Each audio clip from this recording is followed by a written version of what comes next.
opening up and then shifted over to the offense? Yeah, I would have been surprised and disappointed had the defense not played like that. I think all of us as a staff have communicated it to the players.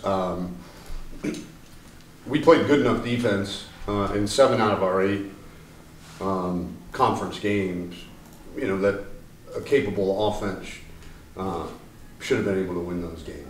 And so for us to come into this season and feeling like we've improved on that side of the ball, which I think everybody feels like we have, I think is really good. When you improve from good, that's a good thing. And offensively, we had nowhere to go but up. I mean, I think we were like 120 something in the country in a multitude of categories. So we're growing there. You know, 2 of the interceptions I thought were just unbelievable defensive plays. So I did not get concerned by the quarterbacks. I think too sometimes I'd be remiss if I you know, it's a lot like sack. Interceptions for quarterbacks are a lot like sacks for a lineman. Like we just immediately assume, well, he's the guy throwing it, so it must be his fault. They're the guys supposed to protect the quarterback, so it must be their fault. You know, so we don't. Other than the people on the team, you know, you see the result, you don't necessarily see the why. And so I was happy with. Not happy. I was okay. I was okay with where the offense is. I think we're doing some good things. I know that Coach Fry wanted them to play fast, so we were pretty vanilla a little bit. You know, not a whole lot of exotic stuff, so that players have less thinking. And so for the defense, you know, we made it a little bit easier maybe, but it was good to see the back and forth, and I think we got out of the scrimmage everything that we wanted to. Can you talk a little bit about Fan Fest and having Parents Weekend here this weekend, opportunity for that? Yeah, we try to, at some point, every training camp, surprise the players with the parents showing up. Seems like every year that secret gets out sooner and sooner. So, and then the Fan Fest, we just love having people around, especially the families. Hopefully, at least 1 or 2 of the kids were surprised by seeing their families in the stands today. But we make a big deal about that. You know, training camp's hard. You know, these guys are in this building. I think we showed up on July 30th, and you know, that's the first time we'll have a full day off till January. Mm-hmm. And so there's very few professions or lines of, I guess, extracurricular activities, since they're student athletes, that require that much commitment, you know. And so anytime we have an opportunity to get these guys back around their families after, you know, being away from them for so long, I think is important. And then I can't express to the fans how important they are to our success, and any chance we have to pay our respect to them and show our appreciation to them, we're going to do that. And we're going to go up, sign autographs, mingle with the fans, because I've been doing this long enough, and I know that it takes everybody to win. I think when you're invested and realize that wins and losses are everybody's responsibility, fans, administrations, coaches, players, from the janitor to the $25 a year donor. Like, at that point, you have invested in this program. Now you've also taken some responsibility in terms of helping us win. And our fans, especially those that have made the point to come out today, do an excellent job helping us. And you know, we can't thank them enough. And hopefully next year they bring 2 or 3 friends with them. Questions? Both Cam and Ty were able to bounce back from interceptions in today's scrimmage. How did you like their kind of performance in today's game, bouncing back off those picks? And has there been any developments in the QB battle so far? I did think they bounced back.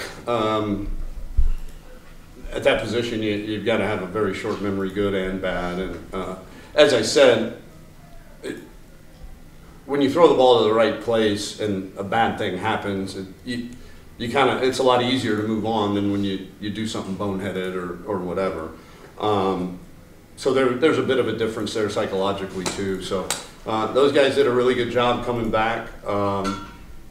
You know, from my vantage point, I saw one kind of misread that cost Cam down in the red zone, but other than that, you know, two of the picks, I know I would have thrown the same ball, you know, and so I thought they both did well. And yes, I think, you know, if we played Michigan State tomorrow, Cam would start.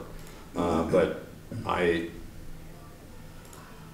don't know if that will change in 3 weeks, but I know that Tyreek's played well enough, and I anticipate him continuing to play well enough that that possibility is certainly still out there. Shifting to the defensive side of the ball a little bit, we've seen C.J. Hurd back there a lot. Defensive took a lot of trust in a true freshman back there at safety. What have you liked from his game so far over the summer? A lot. He's a grown man, you know. Very rarely do you get 18-year-olds, especially those that come in the summer and haven't been here for a winter and spring practice. He belongs. He doesn't look like he's 18 out there. He looks like a guy that's been playing college football for a while. He's strong, he's fast, he's made really, really instinctive plays on the ball when the ball is in the air. So we got a nice little three-way battle there with Phillip, him, and Jay Will, that if those guys stay healthy, that's going to be a pretty good threesome in the back end of the secondary. Something that was talked about, especially with a lot of guys on the defensive side of the ball, is the rotation of guys in the trenches. How have you really liked the depth that we have at edge, tackles, and just the ability to sub in fresh guys practically every play? A lot more than I have in a long time. You know, you're right, and you know, standing where I stand at practice and scrimmages behind the quarterback, you know, it was hot out there, and 2.5 hours into it, you know, the D line was jumping off the ball. I was like, wow. I mean, these guys are getting in the backfield, and they seemed really fresh. And then I thought, you know, oh yeah, we got a lot more of them now, you know. So it has been a luxury, and I think we certainly felt it. You know, the O-line, whether they realized it at the time or not, you know, they had some fresh dudes coming at them, and that made a difference towards the end of the game. And I liked what I saw in terms of being able to not have the level of play, you know, really drop off at all when you throw the twos and some of the threes in there. Switching back to the offensive side of the ball, you mentioned how you have 3 weeks until you go to Michigan State. Less than 3 weeks. Less than 3 weeks. What do you want to see from the offense going forward? I know it wasn't the best day from you, but what do you want to see going forward from them in terms of progress before you guys reach that point? Oh, a lot. You'd like to make it through 80 plays without 4 turnovers. I think this is the age-old head coach dilemma, right, in spring practice and training camp.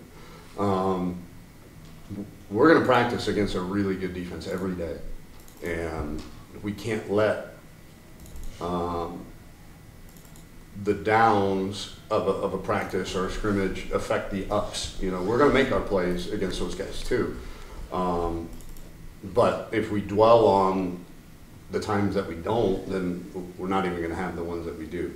So you asked what I want to see. I think just consistency. I think I'm talking out of both sides of my mouth, but consistency. But we also need big plays.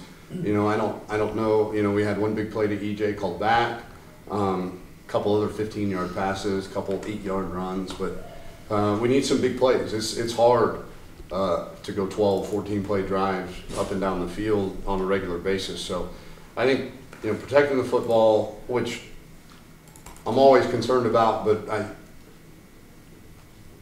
there's explanations that don't have me terribly worried.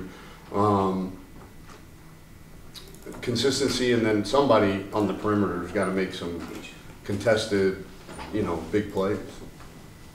Coach, if you could just, without, going too much detail, compare and contrast last year at this point in camp, scrimmage 1 to today. Well, it may not look it, but we're better offensively. We had a difference maker at one position last year, and a lot of guys that we've improved at that position. So just from a sheer ability level, we're the pieces are. You can play with the pieces a little bit more and have some fun with that. But and then defensively, as you said, we're going to miss Evan, but other than that, feel really good about the level of player that we have coming back or coming into that side of the ball. And then it's just a different attitude. These guys want to be coached hard. They want to be driven. They want to be called out. They're do-right guys, and for the most part, now we got a few that we gotta keep the reins on, but the biggest thing, is 46%. Half these guys we've never seen in an FAU uniform, so we think they can play. We have good evidence now that a lot of them can. When the lights come on in 20 days in East Lansing, we'll know a lot more, but I certainly like the feel, the attitude. Never mind what I said at first about the talent, top to bottom, being better. Just getting up, coming to work every day is more joyful. Cohesion? Summary cohesion? Oh, yes. Okay. Yeah, everybody's rowing in the same direction. Yeah. Okay. Everybody is aligned. Yeah, on the topic of, the future of the program and this upcoming season, this is going to be your first rivalry game coming up against FIU as head coach of FAU. Could you speak on your knowledge of the rivalry, in the past and the future, what you're looking forward to in the upcoming game? What are your thoughts on the overall game and how do you think this rivalry is going to benefit both FAU and FIU just in the long term? Well, I hope that I think we're planning on, both universities, both administrations, planning on playing that game every year for a long time. It makes sense from a travel standpoint for both programs, and it makes sense for the fans and the locals in our Tri-County area. We've got, I'm sure I'm forgetting, but the ones that stick out in Dade, Broward, and Palm Beach County is FIU, the U, and us.